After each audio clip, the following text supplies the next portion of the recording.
Di tahun 2025, kamu punya satu pilihan yang sangat besar sekali yang akan menentukan hidupmu ke depan. Please, ini sudah aku ketahui di awal tahun 2024 kemarin, sebelum aku memulai semuanya hingga bisa membiayai kehidupanku sendiri di usia 19 tahun. Yaitu, menjadi pemeran pendukung dalam hidupmu atau jadi karakter utama yang mengendalikan ceritamu sendiri. So, apa sebenarnya arti menjadi main karakter?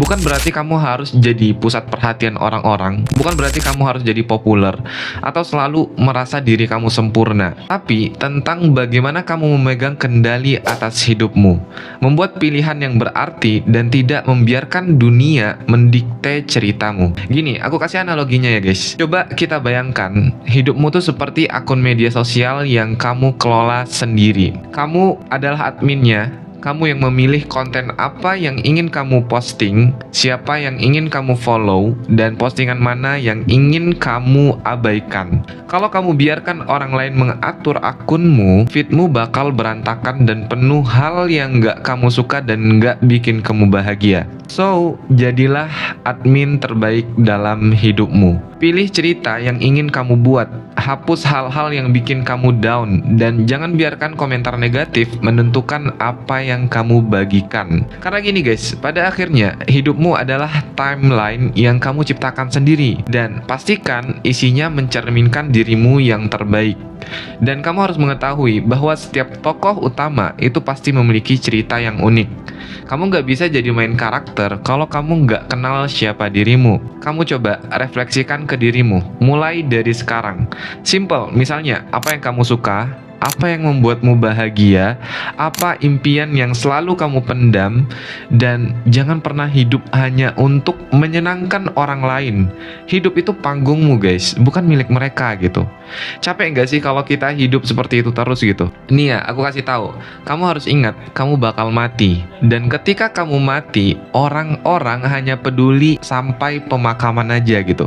So, buatlah dunia mengenang dirimu dengan kebaikan, pencapaian, amal ibadahmu. Dan yang menjadi pertanyaanku adalah, kenapa mengingat kematian itu tabu atau hal yang menakutkan bagi kita anak muda? Padahal ya, kalau teman-teman tahu ya, beberapa buku yang aku baca dari barat itu, penulisnya mulai memaksimalkan potensinya ketika mereka ingat mati. Adalah salah satu penulis, aku lupa siapa namanya. Dia orangnya gengsian untuk melakukan sesuatu. Ketika dia lagi masa-masa gengsi itu, tiba-tiba qadarullah dia ditabrak mobil hingga masuk ke rumah sakit hingga sekarat. Ketika sembuh, dia baru nyadar, ternyata nggak ada gunanya mikirin pendapat orang lain.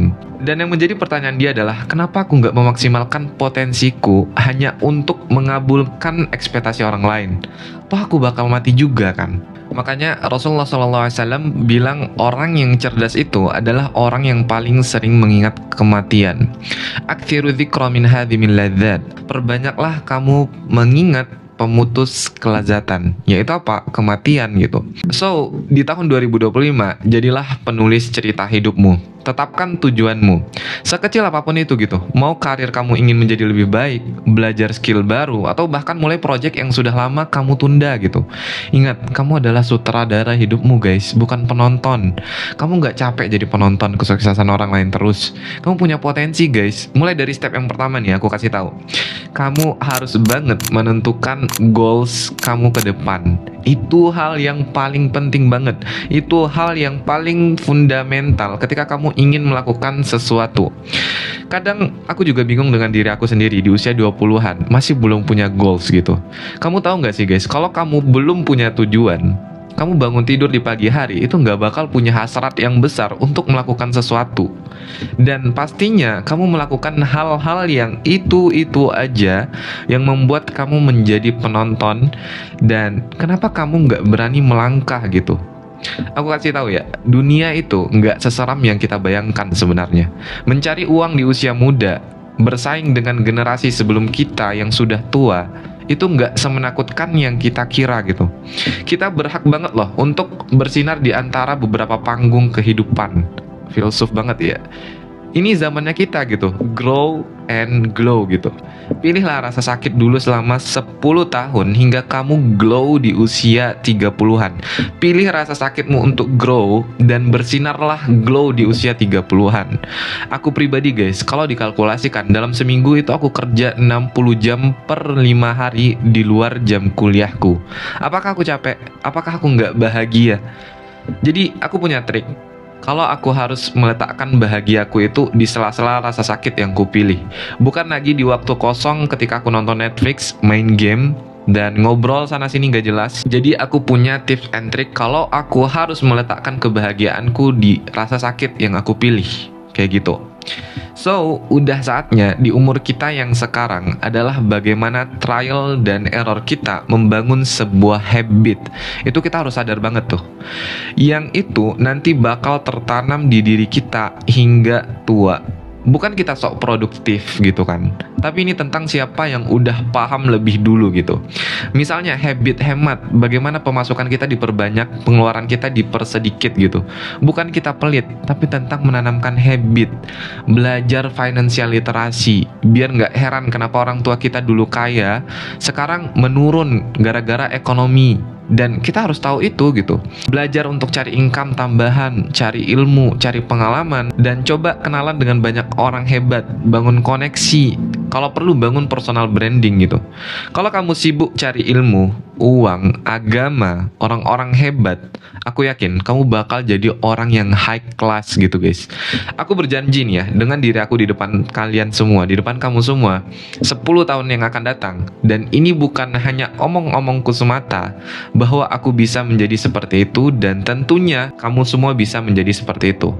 Ingat, goals dan fokus itu adalah step pertama banget untuk kita memulai dan membangun habit. Dan kamu harus tahu guys, setiap cerita hebat pasti ada konfliknya. Jangan takut pada kegagalan atau penolakan. Itu adalah bagian dari naskah sebagai kamu yang menjadi main karakter gitu. Rintangan ada untuk membuatmu tumbuh. Kamu bukan karakter yang menyerah di tengah cerita gitu. Kamu harus ingat, kamu adalah tokoh utama yang bangkit, belajar, dan akhirnya menang. Gak usah jauh-jauh, bahkan di sekitar kita ya. Apapun itu bisa menjadi konflik bagi kita, baik itu keluarga, teman, dan lain-lain. Yang dimana mungkin ketika kita memulai sesuatu, mereka dulu yang aware dengan diri kita. Makanya perlu banget nih, kamu harus aware dengan dirimu dulu di awal dan paham cara bagaimana kamu mengontrol diri kamu. Ketika aku awal-awal mulai ngonten guys, yang ngerosting pertama kali itu bukan orang lain, tapi teman aku. Dan itu pasti cringe gitu. Kalau nggak cringe, kamu nggak bakal tahu hal apa yang harus kamu perbaiki ke depannya gitu. Hasil awal harus jelek dulu supaya tahu apa yang kurang dan perlu ditambah. Dan menjadi main karakter, menurut aku bukan berarti menunggu bagaimana kita menunggu momen besar gitu. Tapi bagaimana cara kita menciptakan momen-momen sederhana setiap hari gitu. Setiap karakter utama pasti punya perjalanan emosional yang dalam guys. Dan itu dimulai dari bagaimana kamu mencintai diri kamu sendiri. Kamu berharga bahkan dengan semua kekuranganmu.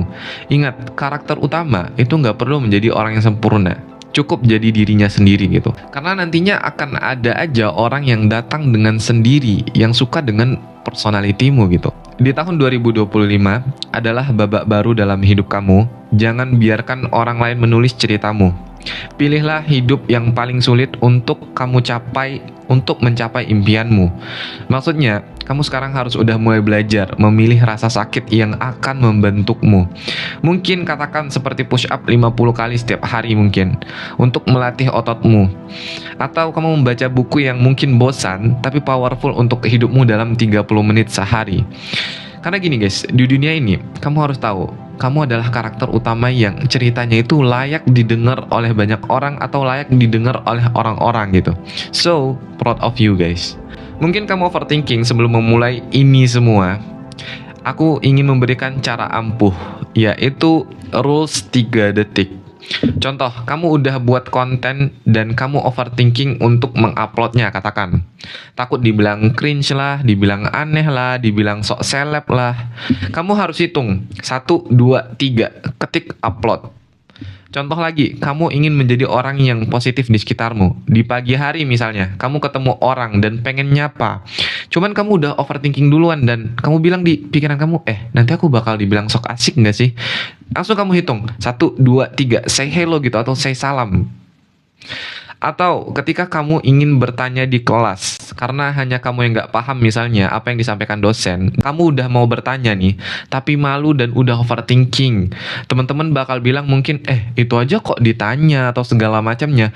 Kamu harus hitung, 1, 2, 3, langsung angkat tangan gitu. Kamu harus bertanya gitu. So, itulah tips and trick kalau kamu lagi overthinking, cobain rules 3 detik itu. Semoga bisa berhasil. Dan come on guys, jadi orang yang lebih pede lagi di tahun 2025. Udah saatnya kamu merubah jalan ceritamu nih sendiri. Nggak ada lagi istilah gengsi-gengsian. Karena gini guys, nggak ada orang yang mengejek kamu ketika kamu keringatan nyari duit di usia 20-an itu nggak ada. Kecuali kamu udah tua banget. Karena semua orang tahu ekonomi di Indonesia lagi nggak baik-baik saja sekarang. Dan semua maklum kok gitu kalau di sekitarnya bakal nyari duit untuk kehidupannya gitu. Gengsi bikin kamu miskin guys. Pilihannya ada 2. Kamu kelaparan dan makan tuh gengsi. Atau kamu malu tapi kamu makan nasi gitu. So, semoga video ini bermanfaat untuk kita semua.